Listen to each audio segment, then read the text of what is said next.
लो भाई बब्बन, बन गई तस्वीर। जरा देखकर बताओ कैसी बनी है। अरे भाई मोहन, मेरी सलाह मानो तो तुम रहने ही दो।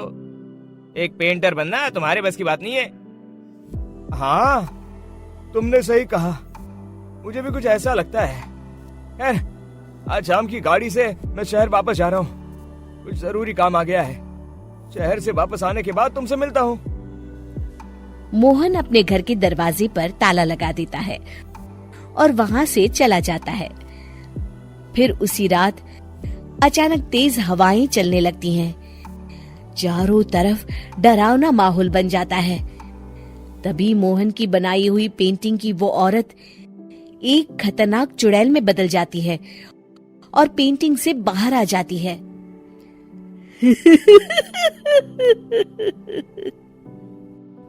चुड़ैल घर के बाहर चली जाती है। वहीं दूसरी तरफ दो चोर लाला सुखीराम के घर से चोरी करके भाग रहे होते हैं। दोनों भागते भागते गांव के चौराहे के पास पहुंच जाते हैं। तभी अचानक वो चुड़ैल उन दोनों के सामने आ जाती है।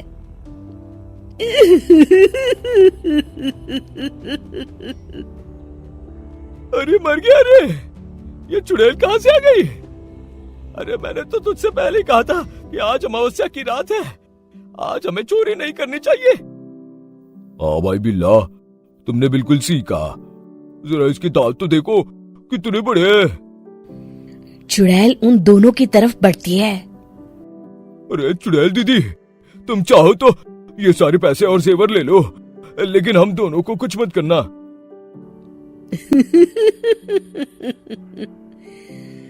पैसे और जेवर के लालच में तुम इंसान बिकते हो, हम चुड़ैल नहीं। तभी चुड़ैल उन दोनों चोरों को पुतले बना देती है।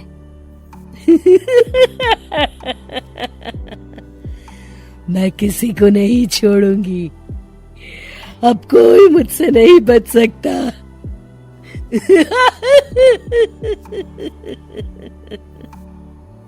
चुड़ैल अपने अगले शिकार की खोज में वहां से चली जाती है।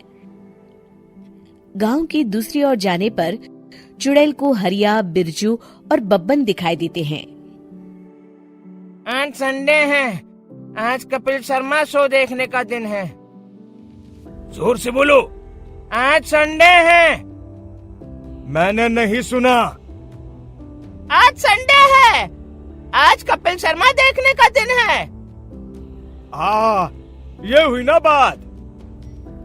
अरे ये कपिल शर्मा कौन है जो ये लोग उसे देखने के लिए इतने उतावले हुए जा रहे हैं?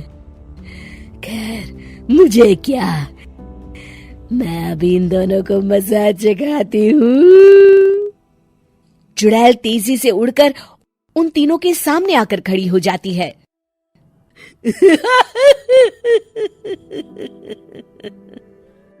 कपिल शर्मा शो बाद में देखना, पहले मुझे देख लो।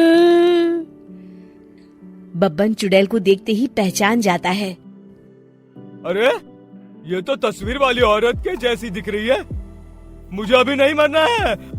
अरे भागो रे। तीनों वहां से भाग खड़े होते हैं।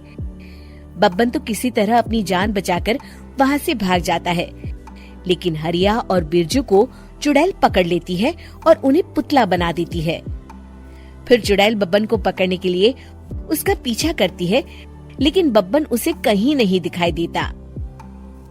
अरे वो मोटा तो बड़ा तेज भागता है, शायद उस तरफ गया होगा। बब्बन एक दीवार के पीछे छुपकर बैठ जाता है और चुड़ैल उसके सामने से आगे निकल जाती है। बाल बाल बच गया।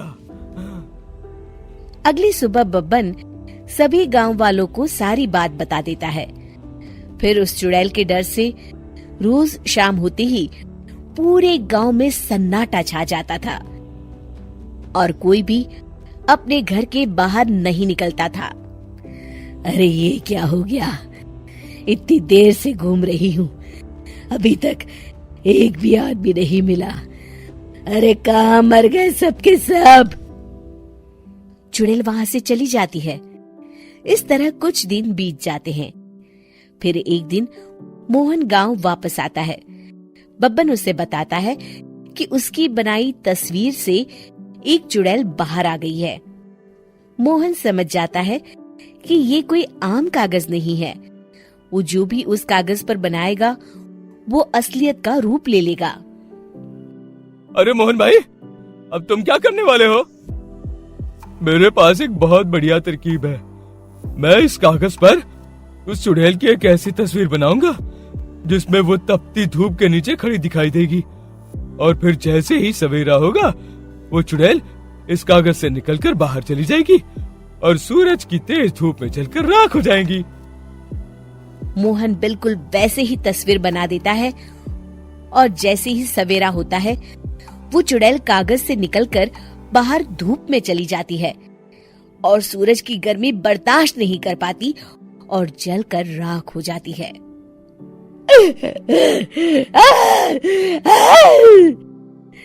ये मुझे क्या हो रहा है? मैं सूरज की रोशनी बर्दाश्त नहीं कर सकती। मेरा पूरा शरीर जल रहा है। और इस तरह चुड़ैल के जलते ही पुतले बने सभी लोग पहले की तरह इंसान बन जाते हैं।